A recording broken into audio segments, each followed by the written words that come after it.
Welcome to the SwimSwam podcast. I'm today's host, Coleman Hodges, and joining us today, he is a 16-time NCAA All-American in the pool. You may know him most recently as the associate head coach from Georgia, from the University of Georgia, and now he is the head coach of the University of Notre Dame. Today, we are sitting down with Mike Norment. Mike, thanks so much for joining us. How's it going? Good. Thank you for having me. It's going well.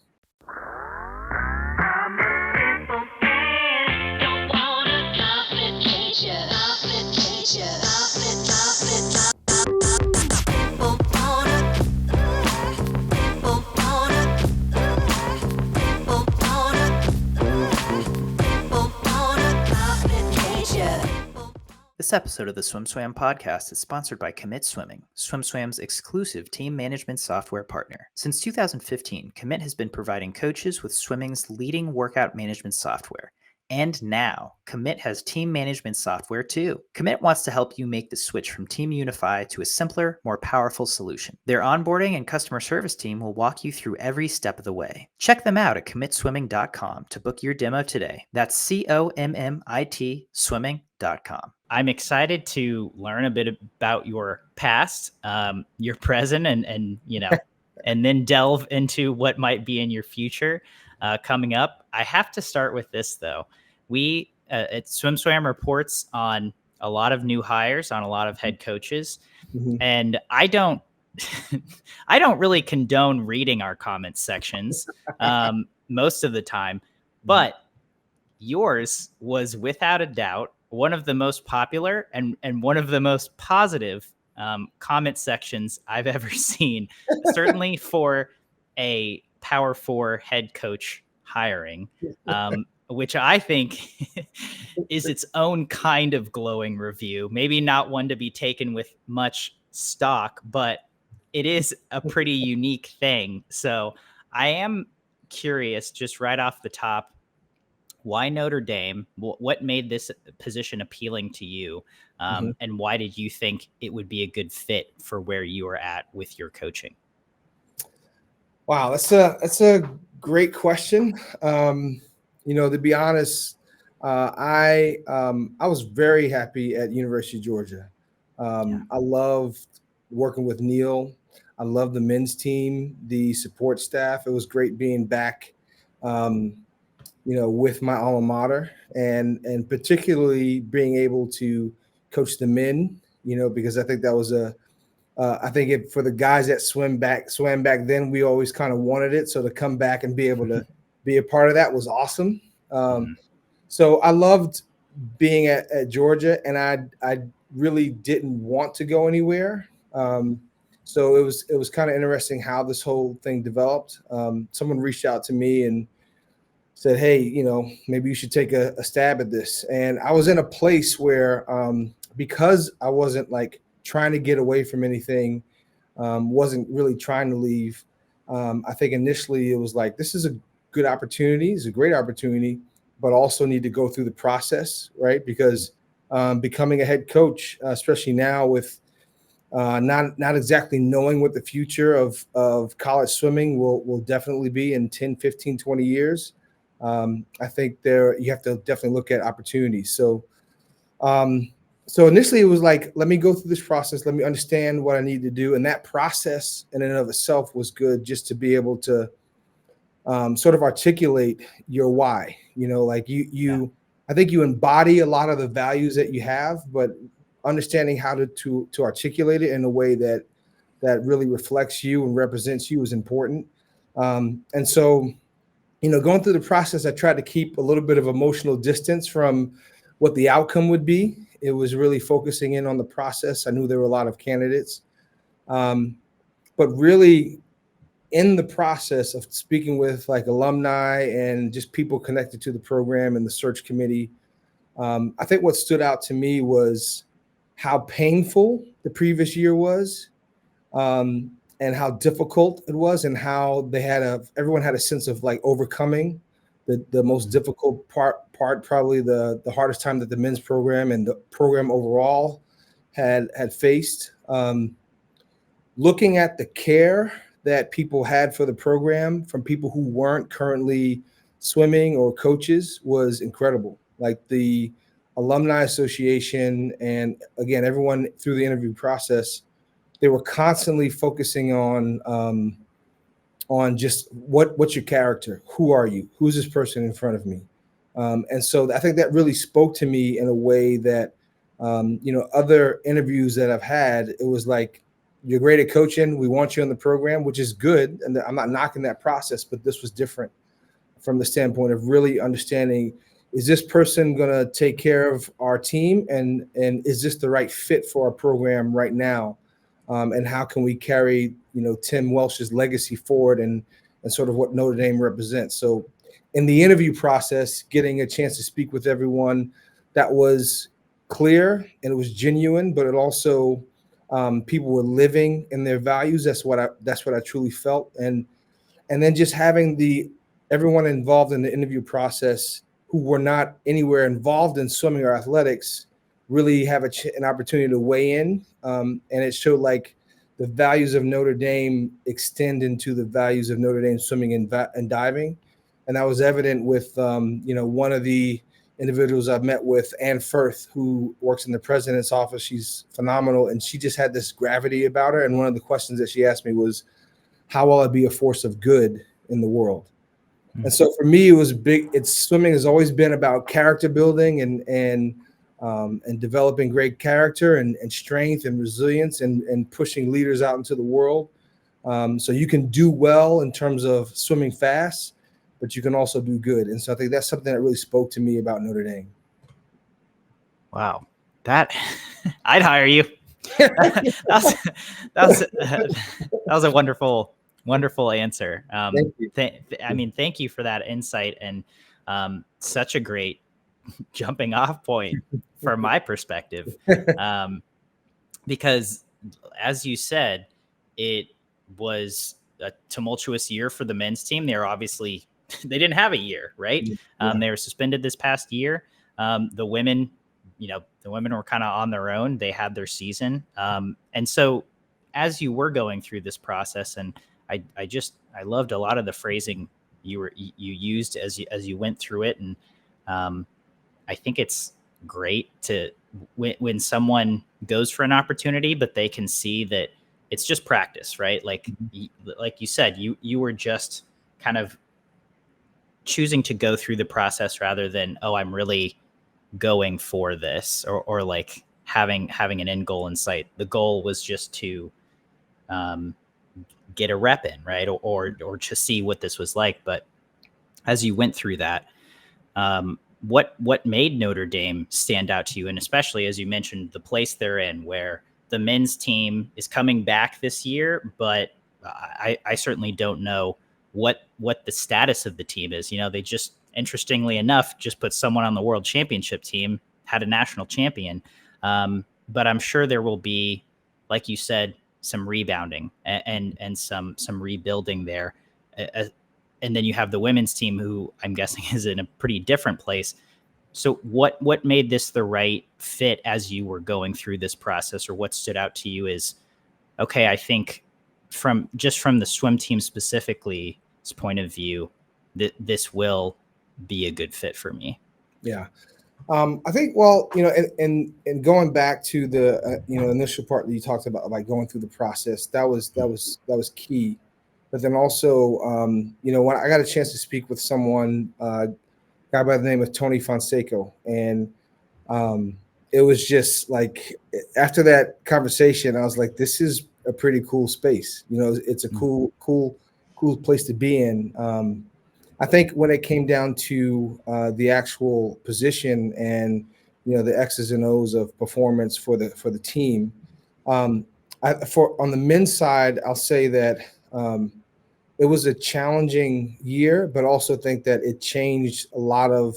I think everyone was appreciative of the opportunity they have now going forward. Mm-hmm. So in some ways, it's like there was a lot. It was a difficult year for everyone involved, and this staff handled it incredibly well. Like they are phenomenal. Like they handled it really well, and as best they could, because I don't think they ever perceived something like this happening. But I felt like there was a almost like a reset and a restart, and there's a hunger on the men's side to get back to where they were. And I think they understand how important it is to have a strong culture, to support each other, to be kind to each other. I mean, you see it. It's part of Notre Dame, but I think last year just presented an opportunity for gratitude in a way that it probably wouldn't have in the past. So I think that, and there's some talent on this team. Like they got some, Cam and Chris and Trevor and Kelsey and Josh, and Joao, they are awesome recruiters. And so we have an awesome squad, a lot of talent on the team, on the men's side, a lot of talent on the women's team. And they've been using momentum and just building brick by brick. And it's evident how much work has gone into building a program for the future, to build a legacy of great swimming where we can knock into the top 10, top 15 consistently, and produce some swimmers that can get on national teams. And they've already done it. Did it with Chris, and they did it with Tommy this summer. So I think that's really exciting. There's a culture piece that speaks to me at Notre Dame, but there's also talent. Like it is exciting to see, what we're going to be able to do this year. And I think that's seeing, and then watching practice over the last couple of weeks or last week and a half, just seeing the guys get together and swim and train, like there's opportunity for growth. So I think that's the thing that kind of pulled me in is, I'm a club coach in terms of my beginnings. So, I think club coaches typically a lot of times have a great advantage because we can see development and we can see what they can be. And so I think that's something exciting for me. And we're going to get to those club coach roots here in a bit. I'm excited to talk about that. But, you mentioned as you were going through this process that I loved your phrasing. You embody your core values and what you believe in, but this taught you how to say it, right? Or how to put it into words. So I'm going to put you to the test. What, as a first-time head coach now, we've kind of talked about what made Notre Dame a good fit for you, but what is your vision for a team, for specifically this team as a head coach? What are you excited to maybe employ or embody that, you haven't maybe gotten the opportunity to in the past as an assistant or an associate head coach? Mm-hmm. Oh, that's a great question. I think there are a couple of things. Like if I look at the vision, one of the things that there are different pieces to it. So if we're talking about performance, I want to push into top 10 for both men's and women's teams, and then keep growing that support. And then next piece is continue to put people on national teams, international teams, be it U.S. or internationally for our international students. That's a big piece. And then the third piece is moving into the ACC in top 5 and top 3. So I think those are performance pieces. Those are clear. I think there's there are a lot of baby steps and there's a lot of work that will go into that, both in and out of the pool. So that's the long-term vision, is to stay consistent and really have Notre Dame be a household name in swimming households. I think that's important. If we're thinking about different programs that are at the top, I think this place has the potential to do that with the right support. So I think that's my vision for the performance standpoint. From the other side is what you talk about, coaches and sort of just being a head coach for the first time.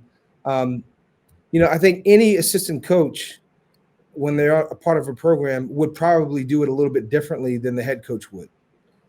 That's just a natural sort of factor of coaching and being a part of coaching staffs. But I feel like that's why I hire assistant coaches that think differently. So in terms of the coaching vision on that side, one is the culture has to be strong so that we don't have anything that puts our team in jeopardy again. But that culture has to start from from me and then the coaching staff on down, where We have to live that culture. We have to embody the expectations that we have for our swimmers. So that's important. But I want a staff that is that thinks differently, but that cannot be super sentimental to ideas, because we have to think and evolve, and we have to have the ability to not have too much ego so that we can come up with the best idea amongst the group. So I think that's a really important part of growing a program and really creating some consistency around the coaching staff, so that if we're doing the right things, if we're performing well, we'll have coaches programs will come after our assistant coaches, and we want that to happen because we want our coaches to have awesome careers. And when that happens, I'm going to fight to keep a great coach, but I'm also going to advocate for them on their behalf to advance their career. So it could be known as a place where you can come in as an assistant coach and you can jump off in terms of your career. So I think those are pieces that I see in terms of the vision. Is one, being a place where when our top athletes, more of our top athletes in the world, think about us in the same light that they would of any other program. And I think we can do that. And then the second piece is attracting great talent from the coaching side and really supporting them and helping them grow. I don't feel like you hear many people talk about that piece of it. You hear certainly coaches talking about attracting swimmers, but not always about attracting coaches, which I think is a pretty unique standpoint, but one that I like to hear and look forward to tracking as we see where the Notre Dame coaches end up in the coming years. I also really enjoy not getting sentimental with ideas. That concept of just continuing to have novel ideas, continuing to maybe push the envelope.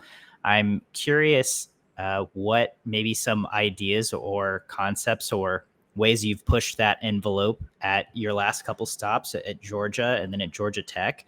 Are there concepts that you feel like you've taken from those stops with you into this stop in Notre Dame as a head coach?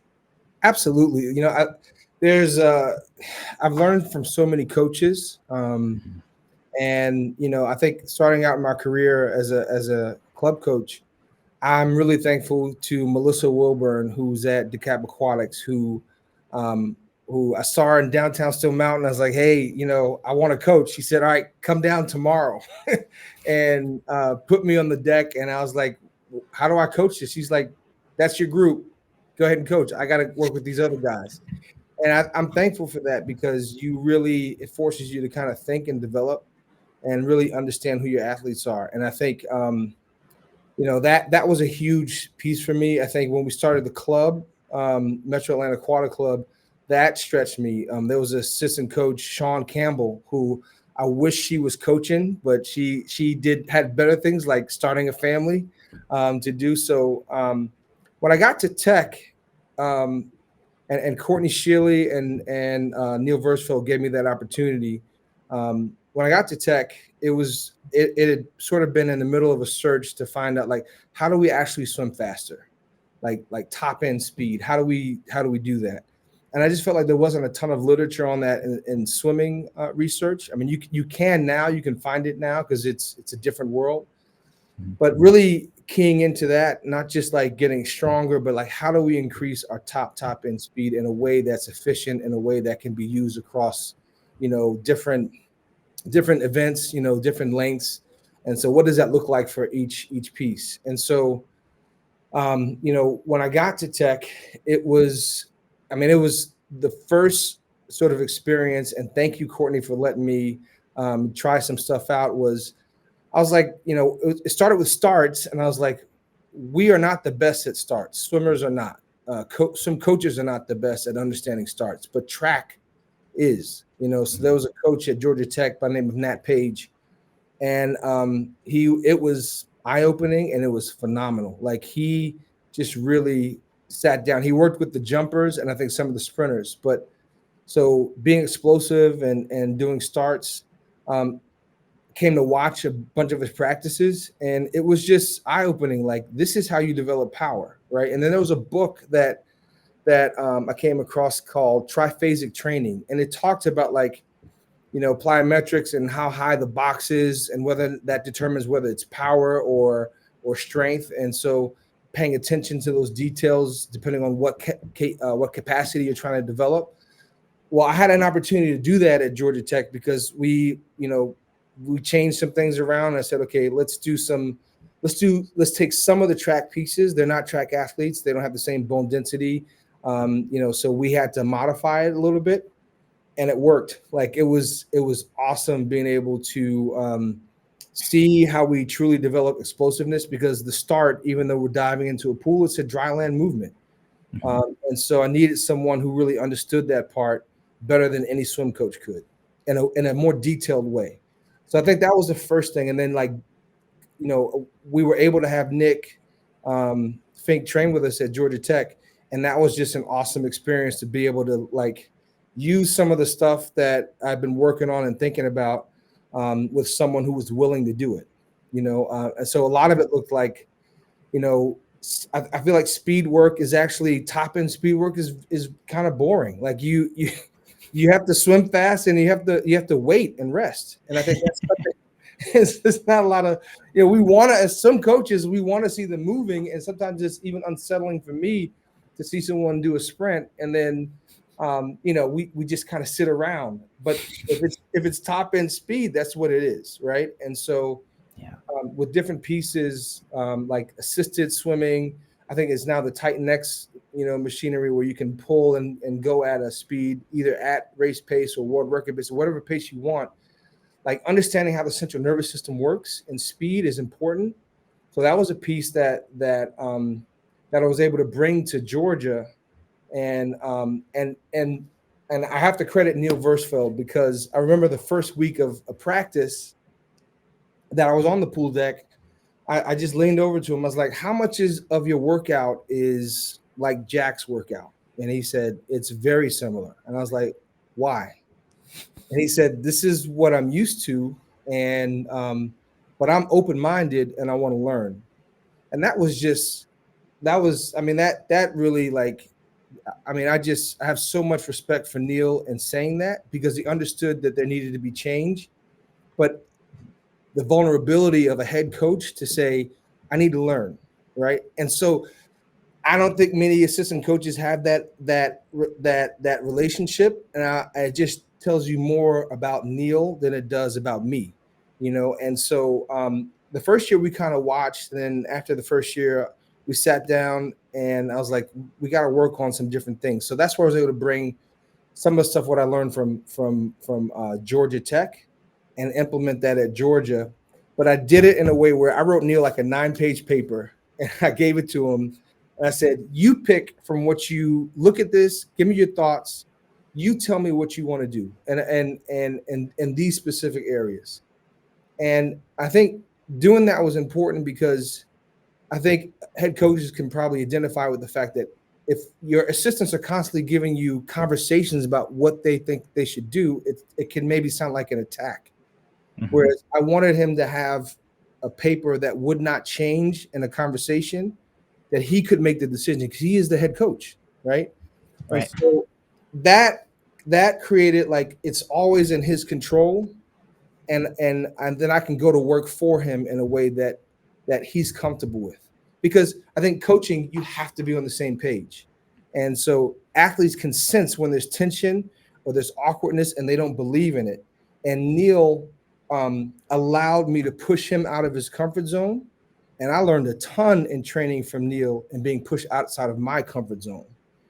He's a brilliant coach. The way he can manage intensities and stress and rest within a week, and understand different athletes and hold a very high standard, but still be flexible was phenomenal. So I think those are the pieces that I want to bring to Notre Dame, and being able to, another person I have to mention, Chico Rigo. He's the head coach at George Washington. Yeah. That dude is brilliant. And he nerds out. I never saw anyone talk forever about swimming, and I was just a sponge listening to him, just really understanding the physiology of how things work, and really being able to design a season plan that makes sense for the people on your team. So, I think for me about Notre Dame, it's about progression. Like, one of the things that we pushed was like the resistance work that we do in the pool, in my opinion, should match what's happening in the weight room. If they're on strength, then we need to be on strength. When they switch to power, we need to move to power. Usually we try to have them lead us by about a week or so. So those are things that I think we can bring in. And I think that strength and resistance and power changes for each group. Like distance swimmers may not need to do the hour and a half long power workout, but they can probably get 20 reps on a tower, or they can use chutes. They need some resistance. And so understanding where to put that in the workout in a set is important, and where you put it in the season. So those are things that I'm excited about, like being able to bring those pieces into the training plan, and also having coaches with the freedom to be able to create. We have to move in the same direction, but I hope I can challenge and impart some knowledge, and I hope I can learn from the coaches that are around me. Oh, yeah. I'm ready to train now. This is exciting. I mean, that was such a great answer. Like I felt like a sponge just taking in everything, and it's so interesting to hear all those facets of what you've learned of how the stops are different. I've talked with Chico specifically, and he's very fun to talk to about the X's and O's and the specifics of swimming.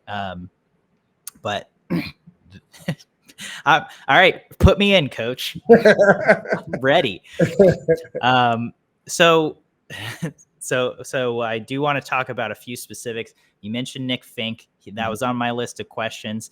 Can you, first of all, just when were you working with Nick at Georgia Tech? It was after 2020 games, so that fall. So 2020 fall of 2021 when he came in. I started working with him. Yeah. And yeah, just can you tell me a little bit more about what it was like working with Nick? What, he was coming off of an Olympics where this is his first Olympics. And he was obviously much older than or older than a lot of the college athletes that you were working with. What adjustments did you have to make with working with him, and what did you pick up along the way? Was he there for 2 years? He was there for 2 years. Yeah. Okay. It was, working with Nick was an awesome experience. It was also really scary, because you have this super accomplished, athlete. And, I remember Brennan Henson said after one of his swims, he said he did well, I think, at Worlds. And he was like, "Hey, congratulations for not screwing it up." It was like this classic Brennan Henson compliment. It was, but I think with Nick, it was understanding where he was, because actually he and Melanie actually trained at the same time. And then later there were two other guys like Yago Mazalem. I think he's coaching at Tech right now. And then Chris Thames. So with Nick, it was really about understanding where he was. And I think like maybe the third practice or so, he was like, I may come in tomorrow, or I may, quit by the end of the week. So it was like, all right, well, I'll take it day by day. And I learned a lot I feel like I learned more from Nick than he learned from me. Because one, I think a skill that you have to have as a coach is to see someone who's super talented, and then be able to break down all the mistakes, right? All the challenges that they have, really understand that part, because they do so many things extremely well. And I think that was something that I had to look at with Nick, like around his kick, around like how he does his pull out. There were different pieces that he's so athletic he can do. It was just kind of keying into it. But I felt like, I kind of had to level up a little bit. Like the first practice, one of the practice I gave him, it was like, all right, we're going to go 850s breaststroke. And, number one is 1 pull out. Number 2 is 2 pull outs. Number 3 is 3 pull outs. Number 4 is 4. And I'm thinking of athletes from a different level. And he looked at the set. He's like, "So you don't want me to breathe for 400?" And I was like, all right, bad. I was like, let me back it up. Just do 2 pullouts, you know? So I think one of the things is he really demanded, how hard am I working on this set? So being very clear about the details of it. And then being respectful of his time, right? And having a clear process where Nick wasn't the type of person that wanted to delve into the season plan and what we're doing on every single day. I remember him specifically saying, like, season plan is for you. Just tell me what I'm doing right now, you know? And that was that, just building trust and being able to be free and coach. He gave me full license to write the workout, like design it the way you need to. And there were some things that he had never done at Georgia. And I remember meeting with him saying, I can't make you better aerobically. Like, you have it, it's there. The 200 wasn't a huge focus. It was something that he would do. So we focused on the speed side. We focused on developing as much speed as possible, and so that he could be comfortable. So we talked about like stroke rate and his tempo, really keying in on that, and just efficiency of his kick, and really setting his lines up and like how he moved from the first stroke into the third stroke on every wall. So we had to be very specific and detailed, and that process taught me a lot about how do I teach this? How do I create a progression to teach athletes this piece? And it's applicable across, all strokes. And so there were things that I wanted him to do that he just did not want to do. Like, we had this thing where we do quad chords, where we take chords and make 4, and you can only go like 5 feet off the wall. We did that once. He was like, yeah, I'm not doing that. So it's like, it's different. He's 30, and I was like, he can decide that. That's fine. I'm not going to force that. And so it's different when you're talking to someone who's a freshman coming in or a sophomore versus someone who's a seasoned pro, who they can or cannot do it. They don't need it, but they want to do it. So it was just an awesome experience. Like, it was I loved it. It was great. Yeah. Yeah. And again, I feel like that was just a beautiful encapsulation of my understanding of being a professional swimmer, right? It's like, there's so much more authority that the athlete has, and there's so much more of a, I guess, dynamic and give and take relationship between the athlete and the coach. And it seems like you handled that pretty well. Yeah. Considering, I mean, Nick Fink's career is kind of incredible, and anyone who wants to be inspired by an aging athlete, or an athlete who's into their late 20s, early 30s, I'm just going to throw a couple numbers out. Nick Fink, 2014 Pan Pacs silver medalist in the tuna breast. 5 years later, 2019 Pan American Games gold and silver medalist. But then he makes his first Olympics. Do you know how old he was in Tokyo? He was 27. Was he 27, 28? So he's 27, 28 in Tokyo. He was 93. So yeah, 28, I think. Yeah. Makes his first Olympics, and then just goes on a tear, wins over 20, I think over 25 world championship medals between 2021 and 2024. And then goes to his second Olympics in Paris, wins 3 medals, gold, silver. I'm just geeking out right now, because it's like, that's the stuff dreams are made of. I feel like, Yeah. It was, I have to thank, like, I'd be remiss if I didn't thank Jack Barrowley and Steph and Jerry and the whole UGA staff, because they trained him, right? They gave him all the aerobic work. All I did was come in the back end, and I could be the fun sprint coach on the end. It's like, so my job was actually, it was challenging, but it was easy compared to all the work that he and those coaches had done.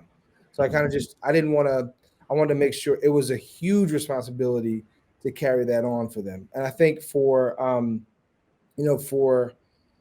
Nick, there was a point where he was swimming so fast in practice, like that we did a broken set, and it was like it was like 100. It was a 75 on 130, and he was like 42 long course, and then swam an easy 25, and then we did like 550s, and he was like something crazy like 29, like just holding 20. It was they were on 50, and I it was like, and I remember Yago and Chris were like, "Is your watch right?" I was like, I swear to God, this is the time, And I mean, that guy was just tearing it up, and I think we just had fun.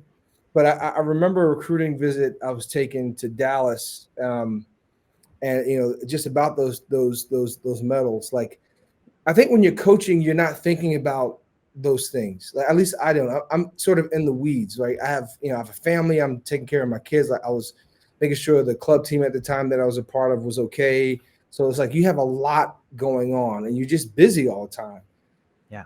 But when I went on that recruiting visit, I reached out to Nick and Mel. I was like, "Hey, I'm in town. You guys want to meet?" And he's like, "Yeah, sure, let's meet." So we finished dinner, and we're heading back to the car because he said, "I had some caps for you to give to Yago for the Metro Atlanta Aquatic Club kids." I was like, "Okay."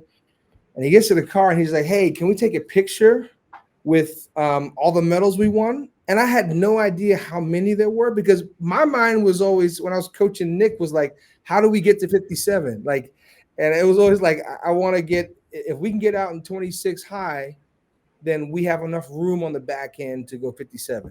Right. Mm-hmm. And so like, those are things I was thinking about. Like, I remember at trials in 20 in Indy, World Trials in Indy, he touched the wall. I was like, we need to be 26.8. Like, we might be there, but we may not. And so that's where I was. I wasn't thinking about medals. But he comes out and he's like, "Hey, I got these medals," and he puts one medal on, and he puts a second medal on, and then I get to like number 6, and like tears are just streaming down. I had to turn around because I was ashamed of crying, and then he finished the last, like, put all the medals on, and we took a picture together. And it was just an awesome experience because I hadn't thought about what everything that we'd done together. And I was proud of that. But also I remember, like, Coleman, my path to get here was hard, like from a coaching standpoint, from a family standpoint, like the sacrifices that you have to make. And there was a point where with our club, I was driving a forklift at a loading dock from 11 p.m. to 2 in the afternoon, and then I would coach from 3:30 to 7:30, and then I would sleep for a couple hours and do that, rinse and repeat for like a year. And I remember like being on a forklift, looking at the packages, like, what am I doing? Like, I have a degree, like this, I'm doing all this for swimming, So I think It gives you perspective. And so I think that was where, like, it was such an emotional moment, because when you're in it, there's no way I could have seen that I was gonna coach Nic Fink when I was on that forklift, So it was just a cool moment to really come in. And Nick's performances did so much for me in terms of confidence and people actually listening to some of the things that I was pushing on the speed side. It was awesome. Like, I felt crazy before him. Right. I feel crazy a little bit now, but I think he doesn't realize how much of validity he added to some of the concepts that we were working on. That's beautiful to hear, and congrats, well earned. Thank you. Yeah. I'm okay. So I do want to know, I want to get into the weeds a little bit. That first World Championships, 2022 in Budapest. It's the first season you've coached Nick. He wins a world title individually and on a relay. He wins the 50 breast, gold on the mixed medley as well. And then silver in the medley relay and bronze in the 100 breast. Mm-hmm. What did his preparation for that meet look like? And what did you look like during that meet? We were, my friend, so his preparation for that was after our trials. Mm-hmm. And so from that month, he had a lot, like he had made the Olympic team, and he had to go to DC right after trials in April. Okay. So we just laid out a plan, and I think Carol Capitani was his national team coach. So I sent the entire, training plan to her, and she did an awesome job managing it. But really, what it was, I think it's actually pretty simple, nothing crazy. It was like, all right, even though we did a lot of speed work, we did a lot of aerobic work. We still did threshold work, so that was important to maintain that piece, because you're not swimming a race, you're swimming a competition. So there's a lot of races he had to do. So being able to recover, we still had to do work, but like we did about 2 weeks of good aerobic work and brought the volume up for him. And then after that, but we stayed true to doing power work. Like that stays with us the whole time, because speed takes so long to develop. And the rhythm and just the coordination of doing a fast stroke faster than stroke. Like one of the things we worked on was like, let's work at a rate much faster than race pace and get comfortable with that, so that when we hit race pace, we are very comfortable. Like it shouldn't feel, and you can manage it better. And so we kept those themes in training, of doing that. We always had 2 days a week where there was about 45 minutes of jumping and plyometric work, and then we swam. And those weren't big volume days, but it was very specific in what we were trying to do. We kept that work. And then just hit some anaerobic power, that 2 to 4 week time frame, to see that residual effect at the meet.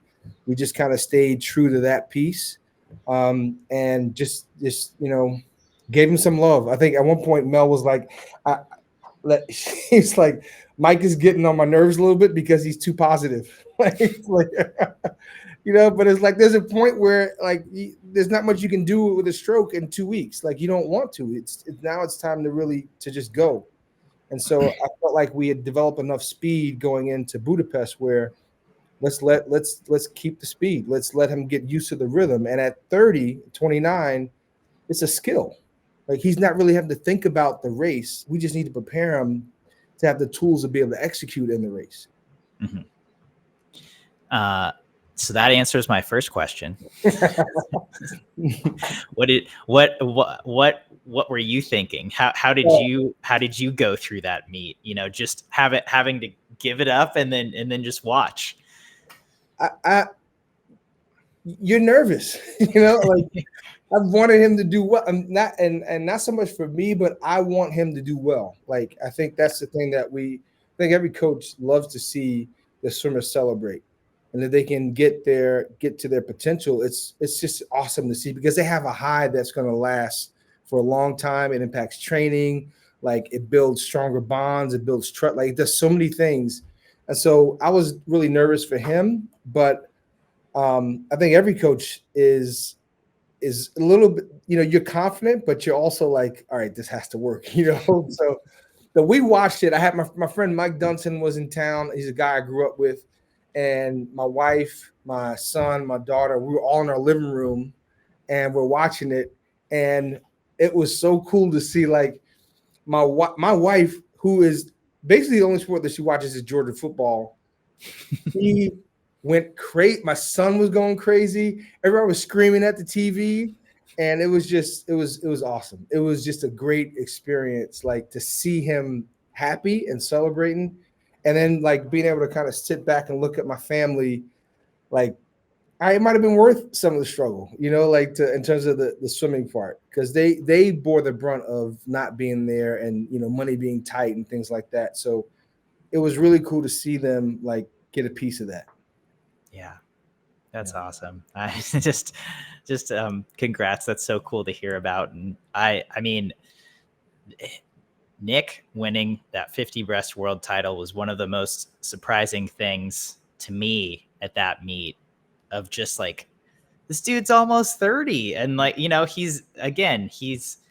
just kind of trended up and up and up. And like, you're kind of like, when is this going to stop? But as you said, he had such a great aerobic background at Georgia, and then you got to come in and work some speed, and it was very fun to watch. Well, here's a message to Nick. Nick, I'm putting pressure on you globally. I'm sorry.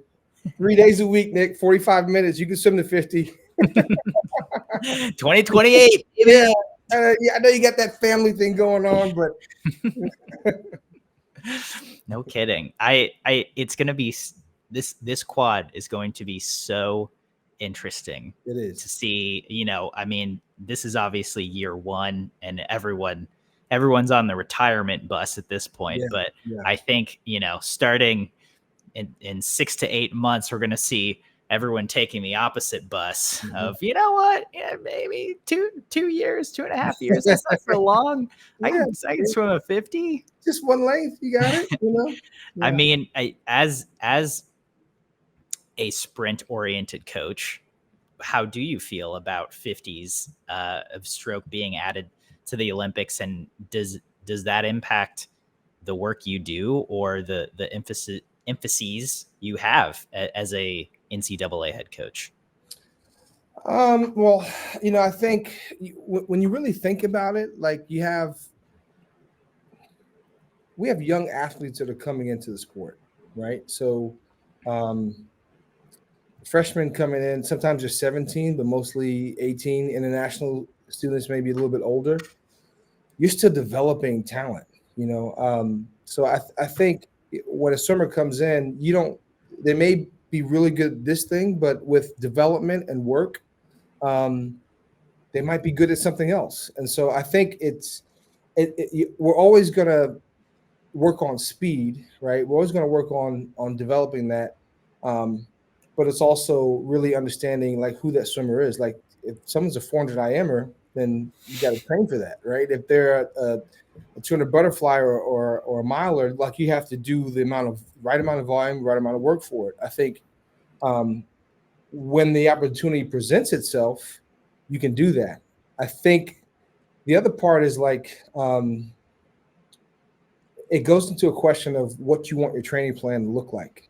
Like I'm a college coach, right? I want swimmers to make international teams. There's only so many spaces for 50. It's a great opportunity, but I feel like the older you get, the stronger you can be. But there's opportunities to like, there's the 100 free, but 100 free has 6 spots. 200 free has 6 spots, sometimes less. But Yeah. so there's bigger opportunity there. But I think it's a fun addition to bring people into the sport in terms of viewers to watch. And I hope the impact that it has is that it pushes coaches to think about developing that aspect of it. That's the benefit that I can bring. I don't think we need to focus on 50s. I think that in the training, if it's thought about, it can enhance the other races. Like for example, like I don't really consider myself a sprint-based coach. I feel like we worked a lot at Georgia Tech on developing the sprinting capabilities, but understanding that a distance swimmer needs to do some volume, right? But it has to be correct, has to be done well. There's great technique, right? Like I said, the amount of speed work that a sprinter does is going to be different than what someone swimming in the mile needs to do, right? But you have to have that functionality. So the 50s are going to be fun. I think it'll be exciting. We don't know what the reaction is going to be. We hope it's going to be good, but I think at least it should have an impact on some training. But I hope it doesn't take over the sport in terms of like, let's prep for the 50, which I don't think it will. I think coaches they understand it and they know it well. So, Yeah, agreed. I mean, to me, in my mind, it doesn't seem like that would impact college programs as much as maybe 30-year-old plus athletes. that's going to be the fun part. That's really like where you can really. There's so many ways to do it. Of like what it looks like for a 30-year-old person swimming one length, right? Yeah. But they only have to swim it 3 times, right? Yeah. So there's no 200 medley relay. So that would be so fun to train for. Just what the weight program, plyometric work would look like. Ton of technical work, and some of it will be really boring because it's top end speed work, and you're sitting around for 4 minutes. I can't wait to see what comes out of that. Of that type of work, and I hope there are discussions. If there's a cohort of guys that are 30 plus that are going for the 50, I think it would be beneficial for coaches to kind of get together and share ideas, because I think we're better when we can do that. You really get to pull in great ideas and learn from other coaches. So I hope that becomes something that we can use and apply. Absolutely. I feel like swimming is already on that path with athletes like Cam McAvoy and Sarah Sjostrom, and these athletes who are in their 30s or getting there and still able to do it and still pushing the limits on what training can look like. Right. Absolutely. Yeah. So we've mentioned your club background. You were the founder of Metro Atlanta Aquatic Club. Is that correct? Correct. First of all, just what inspired you to, in a land that is rich in swimming and rich, I think, in swim clubs, what inspired you to not only go into club coaching, but create your own? Naivete. I was crazy. I should have kept my day job. It was hard, It's like I think for when you're a coach, when you're a swimmer, like what I felt when I was a swimmer, I felt there were some things that weren't explained to me that I didn't really understand, and so.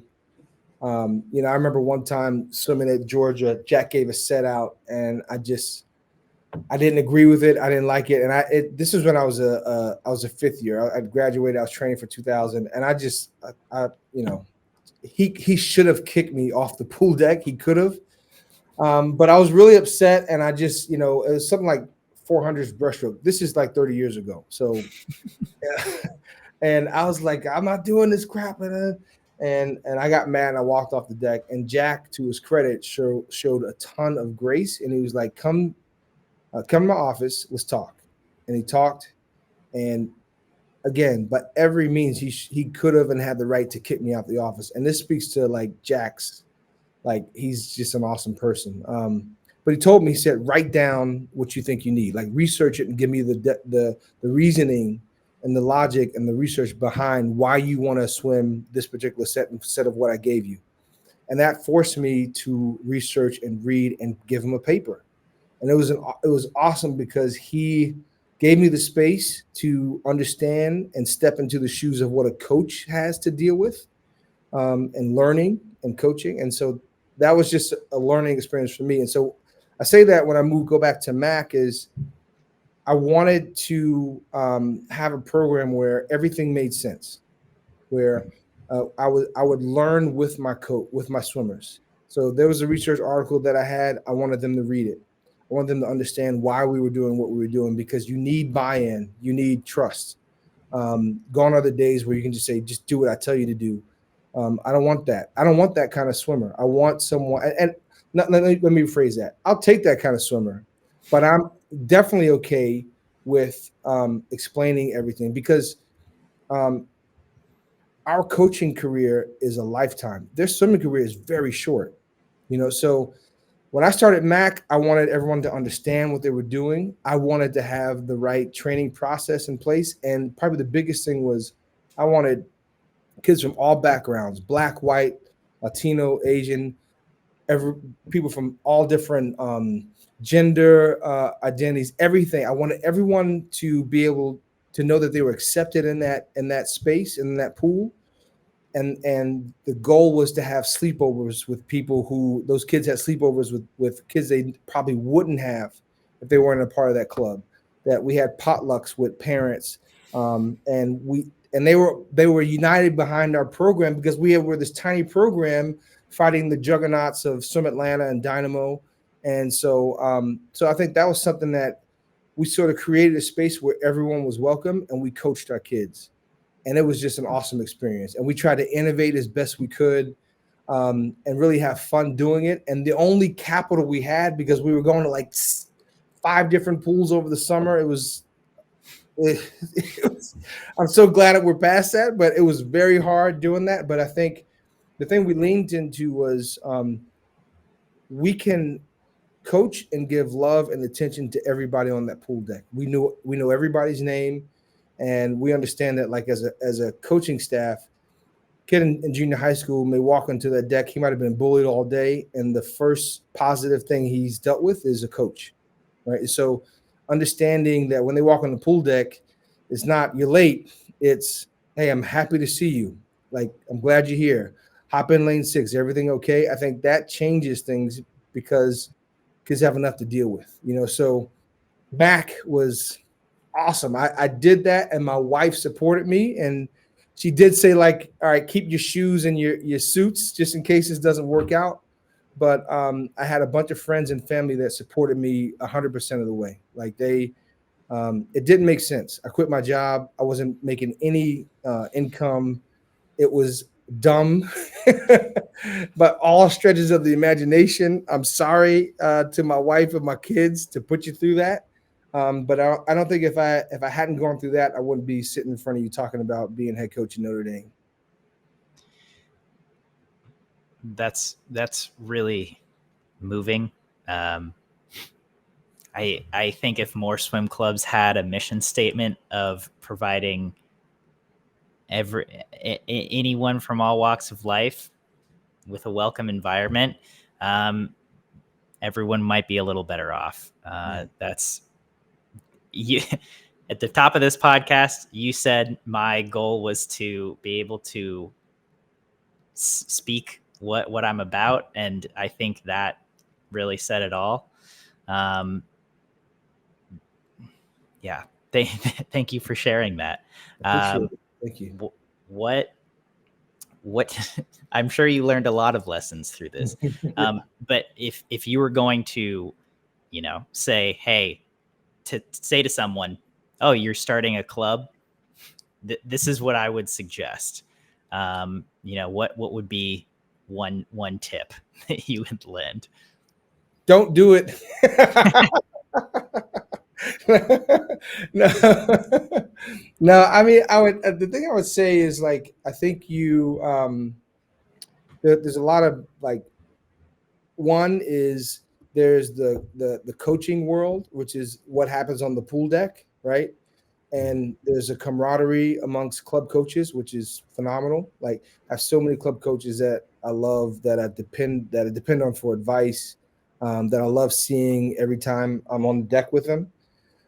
So there's that camaraderie, but then there's another side of club coaching where it is a business, and it is just as ruthless as any other business out there.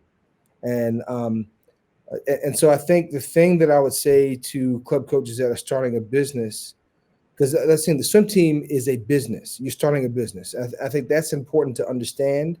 And so the thing I would say is, go talk to business owners that have done what you're doing to really help you understand what a plan needs to be and what you're going to go through.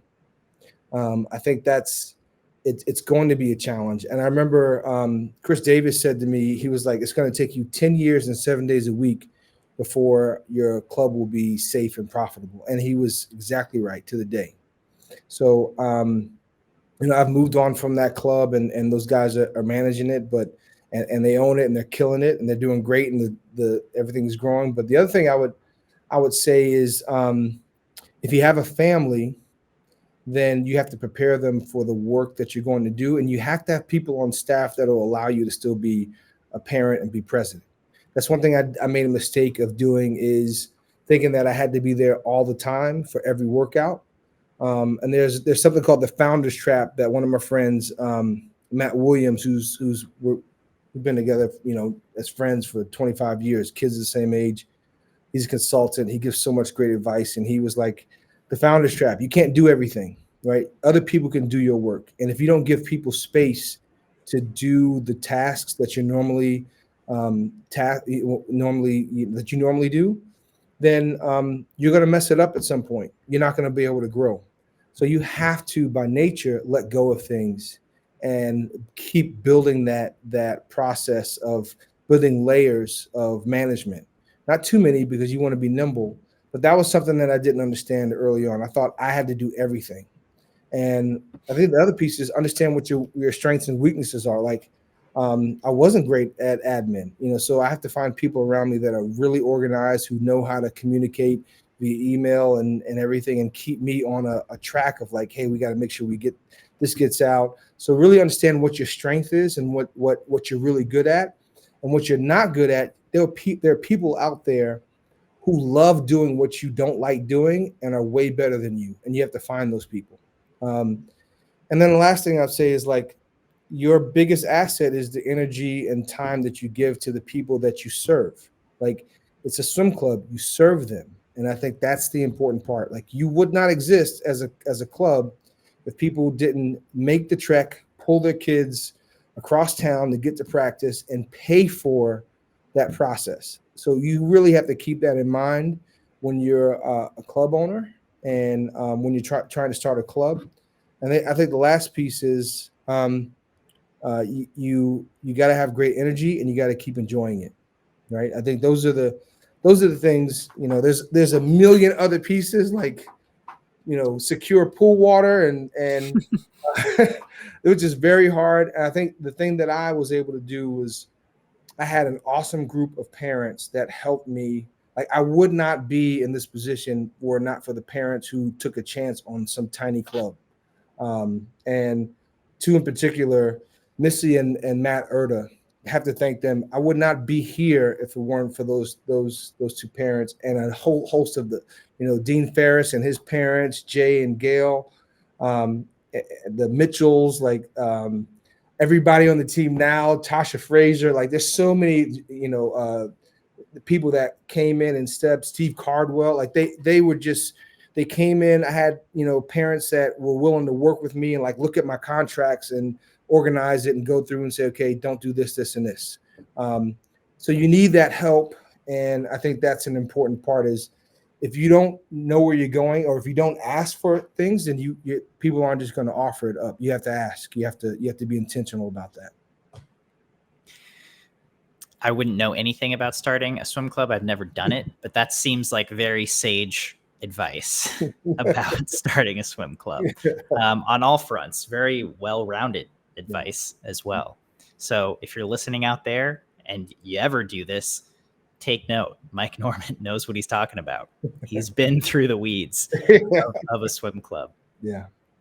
I'm glad you mentioned one name, because I was going to ask you about him. One of the most famous products of MAAC, Dean the Dream Ferris. One of my favorite swimmers, my favorite swimming meme. Dean Ferris was an anomaly in the SwimSwam comments. I'm just curious, when you got to work with Dean as a club athlete, he went to Harvard. He had this huge blow up in times, and he went on to become an NCAA champion. He represented Team USA, but as a club athlete, I'm guessing you saw some of these glimmer. And he was a very good swimmer coming out of high school, but he made a big leap once he got to college. What did you see from Dean in the pool, out of the pool, that stood out to you as a coach? I saw Dean swim. I think it was my first year coaching club. Dean was like 9, I think, and that's awesome. And I saw him. He was in my group and he was swimming, and I was like, this kid is going to be really good, like, because he, you can just spot talent. Like, there was just a balance to his stroke. He had great feel. He had this steady 6-beat flutter kick that you didn't have to say anything to him about it. Like, he just was. It was like poetry in motion watching. And I was like, if he stays in the sport, he's going to be great. And I think his parents did a great job of, like, he played golf, he played soccer, he swam.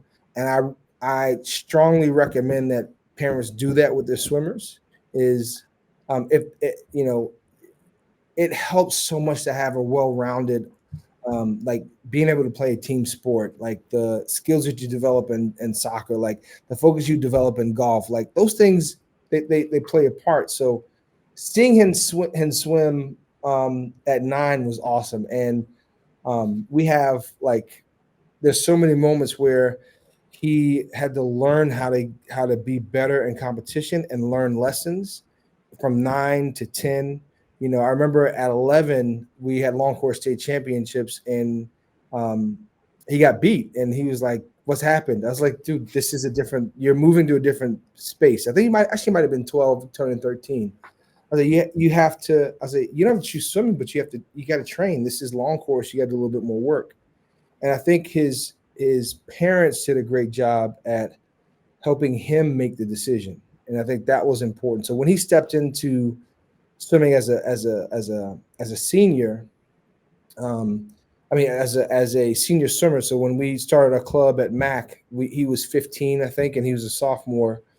It was his decision to train like that, and I think that's what fueled us. Like him, John Mitchell, Jacob Jordan, Chris Thames, Tori Brierly, Max Walker. There were all these guys. There were like 7 guys on the team that we really kind of focused in, and they were just so committed, And so we knew those guys were going to be great, but how many college coaches hear from club coaches that say, "Hey, this kid's going to be good," So it's like I get the skepticism, right, of college coaches, but we talked about that. I was like, "Man, this kid is going to be good."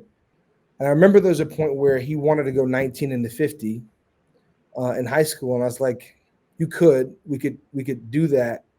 I said, but for where you are, if we do that, we're going to sacrifice everything that you can be and everything else. It's like, because 19 is not fast as a freshman in college. But when you're 20, 21, and you have strength, 18 is really good, right? And that was back then, So it was like, let's develop everything else. Let's work on your 200 free, your 400 IM. Let's like constantly update your skill set, because he was growing every 3 months. So we were constantly having to redo strokes and change again and go through some frustrating things. Like the first year we had him, we focused on technique and speed. Then the next year we were like, okay, we need to go up in volume. And I remember one workout, he was pissed. He was like, "I'm not a distance swimmer." I was like, "I get it, but you got to swim. This is what we need to do." And I definitely, part of that process. Matt Credage had a camp called the School of Thought Clinic. That helped me so much in understanding the science of winning. Olbrook's book. I was reading. I was like, this doesn't make any sense to me. And going to that clinic, it was awesome to be able to really learn about. My guys were swimming fast. I didn't know why they were swimming fast. I know what we were doing. I know what my intention was, but I needed to understand, why are they swimming fast? Why is this working? And that clinic sort of gave me the piece for it. And so going through that process with Dean was awesome. It was just a constant learning process. It was a constant push of you can be awesome, you can be good. And I think Kevin and Sam at Harvard did a phenomenal job with him. It was really cool to see. And what he did for Harvard and how he lived in that space, it was great. Yeah. Yeah. Yeah. He still lives in SwimSwam's comments. he is still brought up to this day, which I love. But it's great to hear about his humble beginnings as well. Yeah. Mike, I'm super appreciative of your time and your insight. Thank you so much for letting us take a dive into your background, your history, your philosophy. So just to wrap this conversation up, you're at Notre Dame now. First time as a head coach. Just this, you've still got majority of the summer left with the team. So just looking at this summer and this first semester this fall, the immediate future for this team. What are you prioritizing? Building relationships. It's the most important thing. Mm-hmm. Swimmers have to know that you are behind them, that you're supporting them. And it doesn't matter what training plan you put together. If there's no trust in it, or if there's no thought that you're concerned about how they view that plan, and if you're not thinking about them as a, progress through a training plan and through a season, they have a lot to manage. They have academics is difficult, right? This is a really great school. It's great academically, but you have to lean into relationships. And, something I heard is relationships, trust travels at the speed of relationships. And so you have to do the work of connecting with your athletes. And then a job as a head coach, really the piece is you may not be the person that connects to every single person. So your head coaches have to be empowered to have a stronger relationship. And so for me, it's really about relationship and communication of what we're trying to accomplish, and setting in place the culture. Like that sets the groundwork for high level achievement, high level performance we're going first. You go by faith. You just kind of give someone a chance and you give them enough grace, and then after that, you build trust, and the trust allows you to, as a coach, it allows you to learn. Right? Some swimmers, freshmen, you come in, you're trying to figure out who they are. If you have a misstep, that trust allows you to go through the process. And if there's communication, if there's a relationship, that person is thinking about you. So it's really being intentional about that piece, because when we design a training plan, it can't be, this is my system and this is how it works. You really have to put the swimmers at the center of that process and understand who you have in the pool and what you're trying to accomplish. So relationships, that's the most important thing. Relationships, culture. These guys have to know that the door is open, and that I'm here for them, and I'm going to support them. And taking a page out of Neil Versfeld's book, which is like, hold a very high standard, but be compassionate, be flexible, right, and really understand where people are coming from.